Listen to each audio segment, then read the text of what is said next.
श्री परमात्मने नमः। यथार्थ गीता श्रीमद् भगवत गीता अध्याय 15। મહાપુરુષોએ સંસારને વિવિધ દ્રષ્ટાંતોથી સમજાવવાનો પ્રયત્ન કર્યો છે. કેટલાકે એને ભવાટવી કહ્યો છે તો કેટલાકે સંસાર સાગર કહ્યો છે. અવસ્થા ભેદને કારણે એને ભવનદી અને ભવકૂપ પણ કહેવામાં આવે છે. ક્યારેક એની તુલના ગોપથથી અર્થાત ઇન્દ્રિયોનો જેટલો વિસ્તાર છે એટલો જ સંસાર છે એવી તુલના કરવામાં આવી અને અંતે એવી પણ અવસ્થા આવી કે નામ લેત ભવ સિંધુ સુકાહી, ભવ સિંધુ પણ સુકાઈ ગયો. શું સંસારમાં આવો સમુદ્ર છે? યોગેશ્વર શ્રી કૃષ્ણએ પણ સંસારને સમુદ્ર અને વૃક્ષની સંજ્ઞા આપી છે. અધ્યાય 12માં એમણે કહ્યું, જે મારો અનન્ય ભક્ત છે એમનો સંસાર સમુદ્રથી જલ્દી ઉદ્ધાર કરવા વાળો છું. અહીં પ્રસ્તુત અધ્યાયમાં યોગેશ્વર શ્રી કૃષ્ણ કહે છે કે સંસાર એક વૃક્ષ છે. એને કાપતા રહીને યોગીજનો એ પરમ પદને શોધે છે. શ્રી ભગવાન ઉવાચ,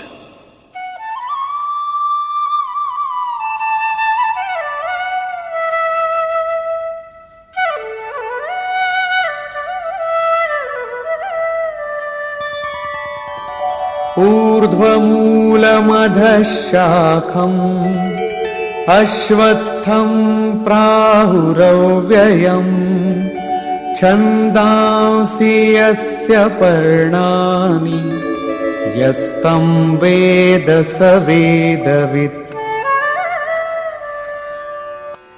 અર્જુન, ઉર્ધ્વમૂલમ ઉપર પરમાત્મા જ જેનું મૂળ છે, અધઃ શાખમ નીચે પ્રકૃતિ જેની શાખા છે, આવા સંસાર રૂપી પીપળાના વૃક્ષને અવિનાશી કહેવામાં આવ્યું છે. વૃક્ષ તો અશ્વહ અર્થાત કાલ સુધી પણ રહેનારું નથી, ગમે ત્યારે તે કપાઈ જાય, પરંતુ તે અવિનાશી છે. શ્રી કૃષ્ણના કહેવા પ્રમાણે અવિનાશી બે વસ્તુ છે. એક સંસાર રૂપી વૃક્ષ અવિનાશી છે અને બીજું એનાથી પર પરમ તત્વ અવિનાશી છે. વેદને આ અવિનાશી સંસાર વૃક્ષના પાંદડા કહેવામાં આવ્યા છે. જે વ્યક્તિ આ સંસાર રૂપી વૃક્ષને જોતો હોવા છતાં જાણી લે છે તે વેદનો જ્ઞાતા છે. પુસ્તકો વાંચનાર નહીં, પરંતુ આ સંસાર વૃક્ષને ઓળખનારે જાણનારે વેદને જાણ્યો છે એમ કહેવાય. પુસ્તક વાંચવામાં તો એ તરફ આગળ વધવાની માત્ર પ્રેરણા જ મળે છે. પાંદડાને સ્થાને વેદની શી આવશ્યકતા?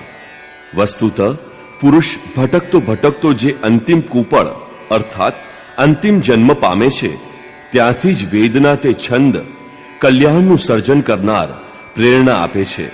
ત્યાંથી જ એનો ઉપયોગ છે. ત્યાંથી ભટકવાનું બંધ થઈ જાય છે, તે સ્વરૂપ તરફ વળી જાય છે. તથા અધશ્ચોર્ધ્વં પ્રસૃતાસ્તસ્ય શાખા ગુણ પ્રવૃદ્ધા વિષય પ્રવાલા અધશ્ચ મૂલાન્યનુસંતતાની કર્માનુબંધીની મનુષ્યલોકે.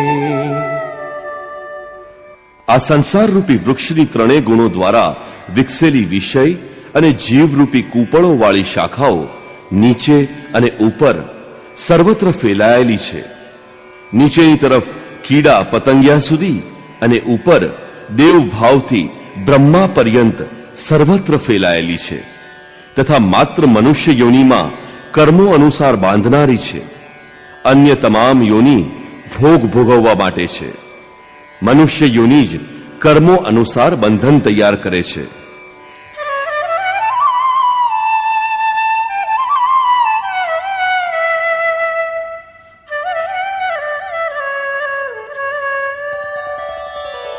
ન રૂપમસ્યેહ તથોપલભ્યતે નાન્તો ન ચાદિર્ન ચ સંપ્રતિષ્ઠા અશ્વત્થમેનં સુવિરૂઢમૂલં असङ्गशस्त्रेण दृढेन छित्त्वा. પરંતુ આ સંસાર વૃક્ષનું જે રૂપ કહેવામાં આવ્યું છે તેવું અહીં જોવા મળતું નથી, કેમ કે ન તો એનો આદિ છે, ન તો એનો અંત છે, અને ન તો એ સારી રીતે સ્થિત છે, કેમ કે તે પરિવર્તનશીલ છે. તે સુદ્રઢ મૂળવાળા સંસારરૂપી વૃક્ષને દ્રઢ અસંગ શસ્ત્રેણ, અસંગ અર્થાત વૈરાગ્યરૂપી શસ્ત્ર દ્વારા કાપીને સંસારરૂપી વૃક્ષને કાપવાનું છે. એવું નથી કે પીપળાના મૂળમાં પરમાત્મા વસે છે અને પીપળાના પાનમાં વેદ છે, તે વૃક્ષની આરતી કરવા લાગો, એવું કંઈ નથી. વૈરાગ્યરૂપી શસ્ત્ર દ્વારા કાપીને પરમ તત્વની પ્રાપ્તિ કરવાની છે. આ સંસાર વૃક્ષનું મૂળ તો સ્વયં પરમાત્મા બીજ રૂપે પ્રસારિત છે, તો શું તે પણ કપાઈ જશે? દ્રઢ વૈરાગ્ય દ્વારા આ પ્રકૃતિનો સંબંધ કપાઈ જાય છે. આ જ સંબંધ કાપવાનો છે, પરંતુ કાપીને કરવાનું શું?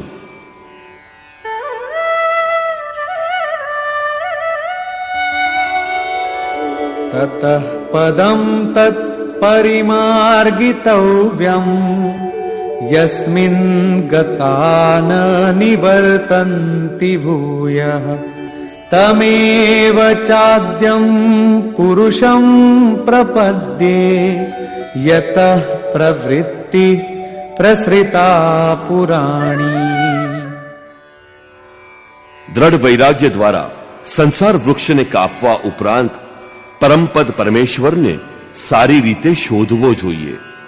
એમાં લીન થયેલો પુરુષ પાછો સંસારમાં આવતો નથી, અર્થાત તે પૂર્ણ નિવૃત્તિ પ્રાપ્ત કરી લે છે. પરંતુ એની ખોજ કેવી રીતે સંભવિત છે? યોગેશ્વર કહે છે, આને માટે સમર્પણ આવશ્યક છે. જે પરમેશ્વરથી પુરાતન સંસાર વૃક્ષની પ્રવૃત્તિ વિસ્તરી, તે આદિપુરુષ પરમાત્માના શરણે હું છું. એના શરણે ગયા વિના વૃક્ષ મટી જશે નહીં. હવે શરણમાં ગયેલ વૈરાગ્યમાં સ્થિત વ્યક્તિ કેવી રીતે સમજે કે વૃક્ષ કપાઈ ગયું? એની ઓળખ શી? આ વિશે શ્રી કૃષ્ણ કહે છે, નિર્માન મોહાજિત સંગ દોષા અધ્યાત્મ નિત્યા વિનિવૃત્ત કામા દ્વંદ્વૈર્વિમુક્તા સુખ દુઃખ સંજ્ઞૈર ગચ્છન્ત્ય મૂઢા પદમવ્યયમ તત. ઉપરયુક્ત સમર્પણની ભાવનાથી જે મનુષ્યનું મોહ અને અભિમાન વિરમી ગયા છે, આસક્તિરૂપી સંગદોષ ઉપર જેને વિજય મેળવ્યો છે, અધ્યાત્મ નિત્ય પરમાત્માના સ્વરૂપમાં જેમનો નિરંતર વાસ છે, જેમની કામનાઓ વિશેષ રૂપે નિવૃત્ત થઈ ગઈ છે, અને સુખ દુઃખના દ્વંદ્વોથી વિમુક્ત થયેલા જ્ઞાનીજન તે અવિનાશી પરમપદને પ્રાપ્ત કરે છે. જ્યાં સુધી આ અવસ્થા નથી આવી શકતી, ત્યાં સુધી સંસાર વૃક્ષ કપાતું નથી. અહીં સુધી વૈરાગ્યની આવશ્યકતા રહે છે. જેને પામે છે તે પરમપદનું સ્વરૂપ કેવું છે? ન તદ્ભાસયતે સૂર્યો ન શશાંકો ન પાવકઃ યદ્ગત્વા ન નિવર્તન્તે તદ્ધામ પરમં મમ. તે પરમપદને સૂર્ય, ચંદ્ર કે અગ્નિ કોઈ પ્રકાશિત કરી શકતું નથી. જે પરમપદને પ્રાપ્ત કરીને મનુષ્ય સંસારમાં પાછો આવતો નથી, એ જ મારું પરમધામ છે. અર્થાત એનો પુનર્જન્મ થતો નથી. આ પદની પ્રાપ્તિમાં બધાનો સરખો અધિકાર છે. આ અંગે ભગવાન કહે છે,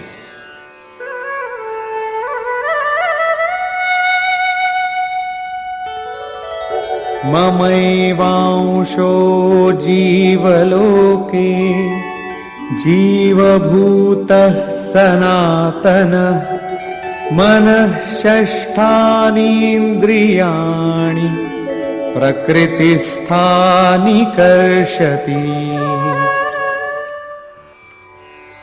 જીવલોકે અર્થાત આ દેહમાં શરીર જ લોક છે. આ દેહમાં, આ જીવાત્મા મારો જ સનાતન અંશ છે અને તે જ આ ત્રિગુણમયી માયામાં સ્થિત મન સહિતની 5 ઇન્દ્રિયોને આકર્ષિત કરે છે. કેવી રીતે? શરીરમ યદવાપ્નોતિ યચ્ચાપ્યુત્ક્રામતીશ્વરઃ ગૃહીત્વૈતાનિ સંયાતિ વાયુર્ગંધાનિ વાશયાત. જે રીતે વાયુ સ્થળ પરથી ગંધનું ગ્રહણ કરી સાથે લઈને ફરે છે, એ જ રીતે દેહનો સ્વામી જીવાત્મા જે પહેલા શરીરને ત્યાગે છે, એમાંથી મન અને 5 જ્ઞાનેન્દ્રિયના કાર્યકલાપને ગ્રહણ કરીને, આકર્ષિત કરીને, સાથે લઈને ફરી જે શરીર પ્રાપ્ત કરે છે તેમાં જાય છે. આગલું શરીર નક્કી જ હોય તો લોટનું પિંડ બનાવીને કોને પહોંચાડો છો? કોણ લે છે?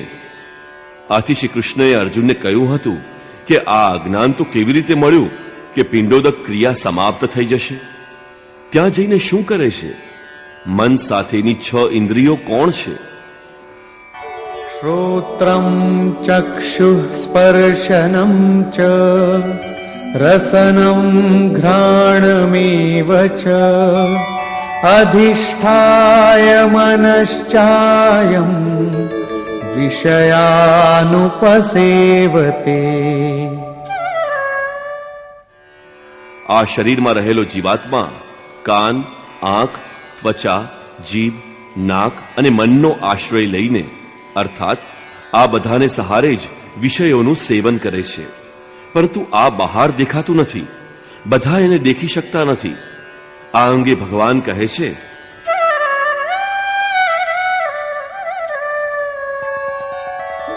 ઉત્ક્રામંતં સ્થિતં વાપી ભુંજાનં વા ગુણાન્વિતં વિમૂઢાનાનુપશ્યન્તિ પશ્યન્તિ જ્ઞાનચક્ષુષઃ.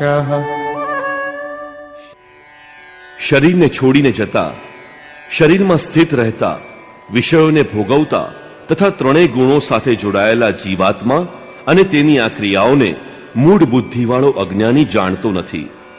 માત્ર જ્ઞાનરૂપી દ્રષ્ટિવાળા વિવેકીજનો જ એને જાણે છે. આ દ્રષ્ટિ મળે કેવી રીતે? આગળ જોઈએ.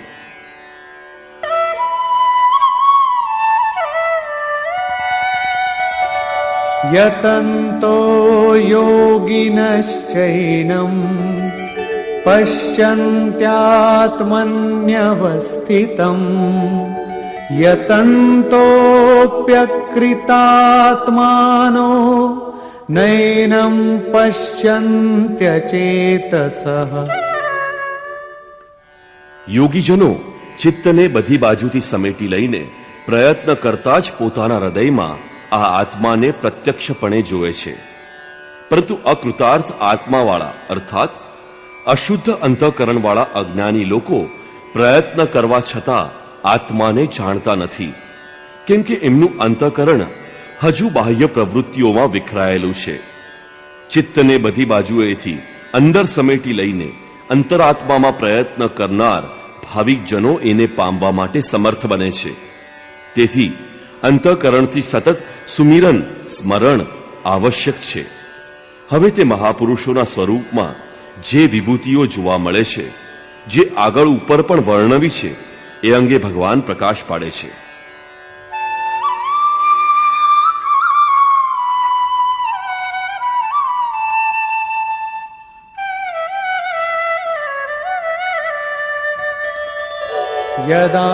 યદાદિત્યગતં તેજો જગદ્ભાસયતેખિલં યચ્ચંદ્રમસિ યચ્ચાગ્નૌ તત્તેજો વિદ્ધિ મામકમ.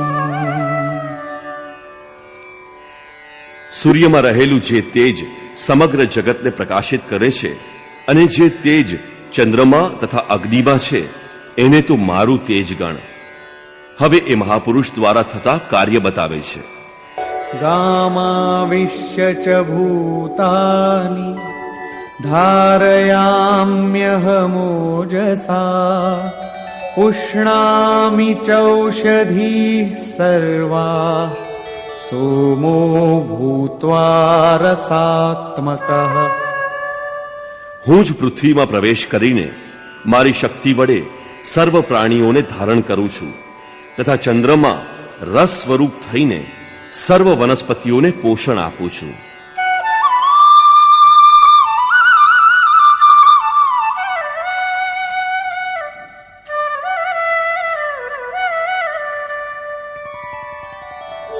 अहं वैश्वानरो भूत्वा प्राणिनां देहमाश्रितः प्राणापानसमायुक्तः पचाम्यन्नं चतुर्विधम्। હું જઠરાગ્નિ થઈ પ્રાણીઓના શરીરમાં રહી પ્રાણ તથા અપાન વાયુથી યુક્ત થઈ 4 પ્રકારના અન્ન પચાવું છું. ચોથા અધ્યાયમાં સ્વયં યોગેશ્વરે ઇન્દ્રિયાગ્નિ, સંયમાગ્નિ, યોગાગ્નિ, પ્રાણ અપાનાગ્નિ, બ્રહ્માગ્નિ વગેરે 13-14 અગ્નિનો ઉલ્લેખ કર્યો છે. એ દરેકનું પરિણામ જ્ઞાન છે. જ્ઞાન જ અગ્નિ છે.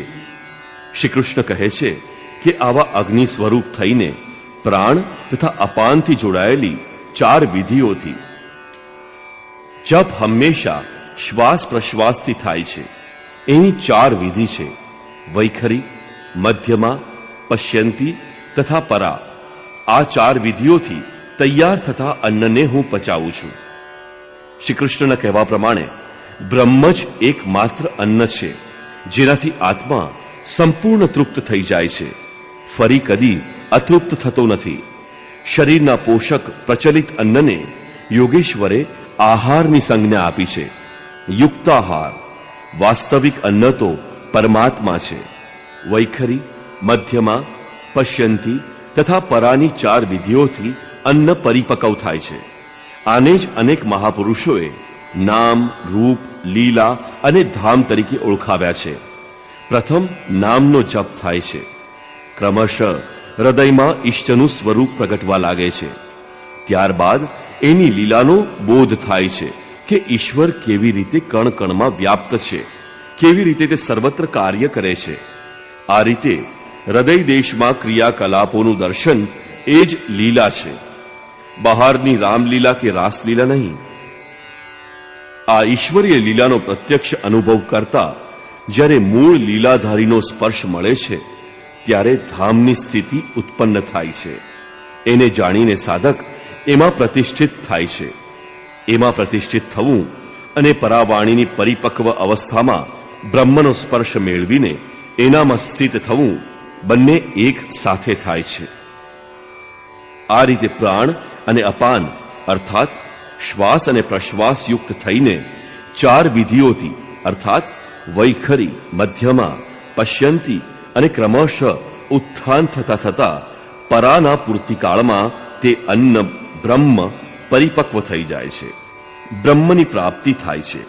તે અન્ન પચી પણ જાય છે અને પાત્ર પણ પરિપક્વ જ હોય છે.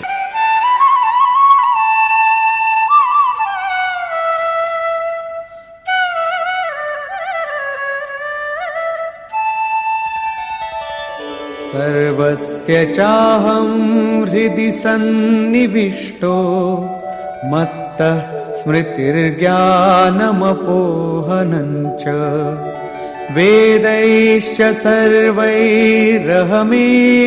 વેદ્યો વેદાંતકૃત વેદવિદેમ ચાહં. હું સર્વ પ્રાણીઓના હૃદયમાં અંતર્યામી રૂપે રહેલો છું. મારે લીધે સ્વરૂપની સ્મૃતિ, સુરતી તત્વ પરમાત્મા ભૂલાઈ ગયો છે તેનું સ્મરણ થાય છે. પ્રાપ્તિકાળનું ચિત્રણ છે. સ્મૃતિની સાથે જ જ્ઞાન, સાક્ષાત્કાર અને અપોહનમ અર્થાત બાધાઓ, વિઘ્નોનું શમન મારા લીધે જ થાય છે. સર્વ વેદો દ્વારા જાણવા યોગ્ય હું જ છું. વેદાંતના કર્તા અર્થાત વેદસ્ય અંતઃ સ વેદાંત. અલગ હતા એટલે તો જાણકારી મળી. જાણવાની સાથે જ એ સ્વરૂપમાં પ્રતિષ્ઠિત થઈ ગયા. તો પછી કોણ કોને જાણે? વેદની અંતિમ સ્થિતિનો કર્તા હું જ છું. વેદવિત્ત, વેદનો જાણકાર પણ હું જ છું. અધ્યાયની શરૂઆતમાં એમણે કહેલું કે સંસાર વૃક્ષ છે. પરમાત્મા રૂપી મૂળ ઉપર છે અને નીચે પ્રકૃતિ રૂપી શાખાઓ છે. જે આ મૂળથી પ્રકૃતિનું વિભાજન કરીને જાણે છે, મૂળને જાણે છે, તે વેદ જ્ઞાતા છે. હું જ વેદજ્ઞ છું. અને જે જાણે તે મનુષ્ય સાથે શ્રી કૃષ્ણે પોતાની તુલના કરી કે તે વેદજ્ઞ છે, હું પણ વેદજ્ઞ છું. શ્રી કૃષ્ણ પણ એક તત્વજ્ઞ મહાપુરુષ, યોગીઓના પણ પરમ યોગી છે. અહીં એક પ્રશ્ન પૂરો થયો. હવે દર્શાવે છે કે સંસારમાં પુરુષનું સ્વરૂપ બે પ્રકારનું છે.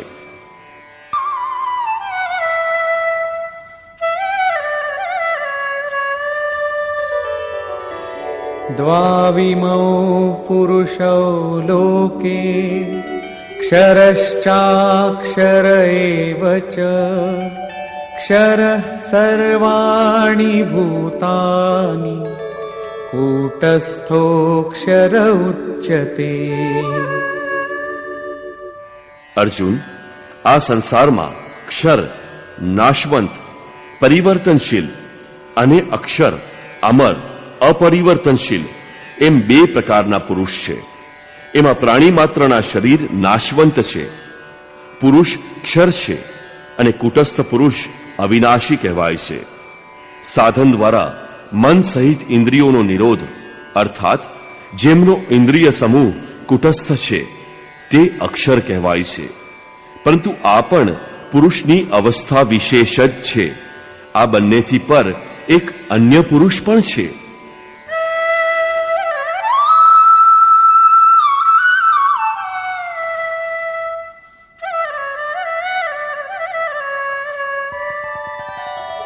ઉત્તમઃ પુરુષસ્ત્વન્યઃ પરમાત્મેત્યુદાહૃતઃ યો લોકત્રયમાવિશ્ય બિભર્ત્યવ્યય ઈશ્વરઃ.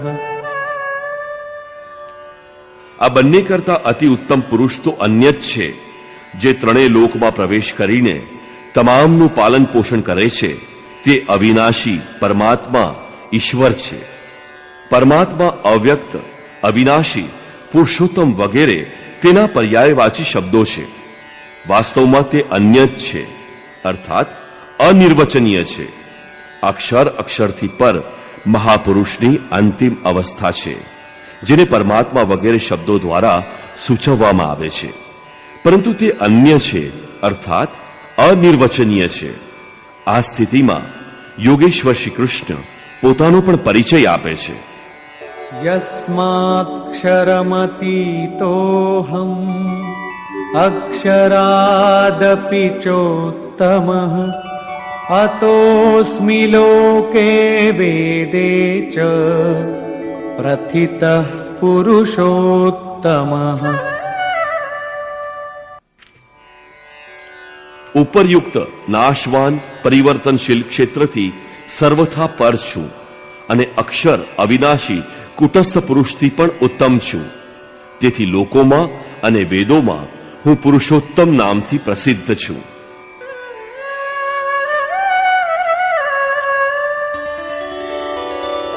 યો મામેવમસમ્મૂઢો જાનાતિ પુરુષોત્તમં સ સર્વવિદ્ ભજતિ મામ સર્વભાવેન ભારત.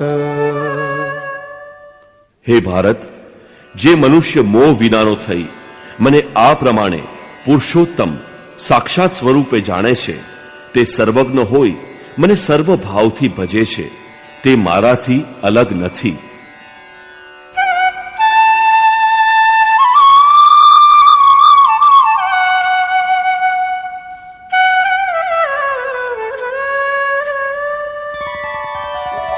ઇતિ ગુહ્યતમં શાસ્ત્રમ ઇદમુક્તમ મયા નઘ एतद्बुद्ध्वा बुद्धिमान् स्यात् कृतकृत्यश्च भारत। હે નિષ્પાપ અર્જુન, આ રીતે અત્યંત ગુપ્ત અધ્યાત્મ શાસ્ત્ર મેં તને કહ્યું. આને જાણીને મનુષ્ય પૂર્ણ જ્ઞાતા તથા કૃતાર્થ થાય છે. અતઃ યોગેશ્વર શ્રી કૃષ્ણની આ વાણી સ્વયં એક પૂર્ણ શાસ્ત્ર છે. શ્રી કૃષ્ણનું આ રહસ્ય અત્યંત ગુપ્ત હતું. તેમણે આ શાસ્ત્ર માત્ર અર્જુન અને ઉદ્ધવને જ બતાવેલું. આ શાસ્ત્ર અધિકારી વ્યક્તિ માટે હતું, બધા માટે નહીં. પરંતુ જ્યારે આ રહસ્ય શાસ્ત્ર લખવામાં આવે, બધાની સામે પુસ્તક રહે, ત્યારે એમ લાગે કે શ્રી કૃષ્ણએ બધાને આ કહ્યું. પરંતુ વાસ્તવમાં અધિકૃત વ્યક્તિ માટે જ આ રહસ્ય છે. શ્રી કૃષ્ણનું આ સ્વરૂપ બધા માટે હતું પણ નહીં. કોઈ એને રાજા, કોઈ દૂત તો કોઈ યાદવ માનતા હતા. પરંતુ અધિકારી અર્જુનથી એમણે કોઈ અંતર રાખ્યું ન હતું. એણે જાણ્યું કે તે પરમ સત્ય પુરુષોત્તમ છે. જો તેમણે અંતર રાખ્યું હોત તો એનું કલ્યાણ થયું જ ન હોત. આવી વિશેષતા પ્રત્યેક મહાપુરુષમાં હોય છે. રામકૃષ્ણ પરમહંસ એક વખત ખૂબ પ્રસન્ન હતા. ભક્તોએ પૂછ્યું, આજ આપ ખૂબ જ આનંદિત દેખાવ છો? તો એમણે કહ્યું, આજે હું તે પરમહંસ બની ગયો. એમના સમકાલીન કોઈ સારા મહાપુરુષ પરમહંસ હતા. એમની તરફ સંકેત કરવામાં આવ્યો. થોડીક વાર પછી મન, કર્મ, વચનથી વિરક્તિની આશાથી પોતાની પાછળ લાગેલા સાધકોને કહ્યું, દેખો, હવે તમે શંકા ન કરતા. હું તે જ રામ છું જે ત્રેતાયુગમાં થઈ ગયા. હું એ જ કૃષ્ણ છું જે દ્વાપરમાં થયા. હું એનો જ પવિત્ર આત્મા છું, તે જ સ્વરૂપમાં છું. અગર બ્રહ્મને પ્રાપ્ત કરવો હોય તો મને જુઓ. બરાબર આ જ રીતે પૂજ્ય ગુરુ મહારાજે પણ બધાની સમક્ષ કહ્યું, हो हम भगवान के दूत हैं. जो सचमुच के संत है वह भगवान का दूत है. हमारे द्वारा ही उनका संदेश मिलता है. અમે ભગવાનના દૂત છીએ. જે સાચા સંત છે તે ભગવાનના દૂત છે. અમારી દ્વારા જ એમનો સંદેશો મળે છે.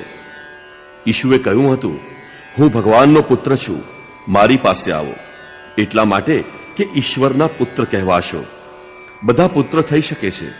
અલબત્ત એના સુધી પહોંચવા માટે, એની નજદીક જવા માટે સાધના કરવી જરૂરી છે. સાધના માર્ગે ચાલીને જ ત્યાં પહોંચાય છે.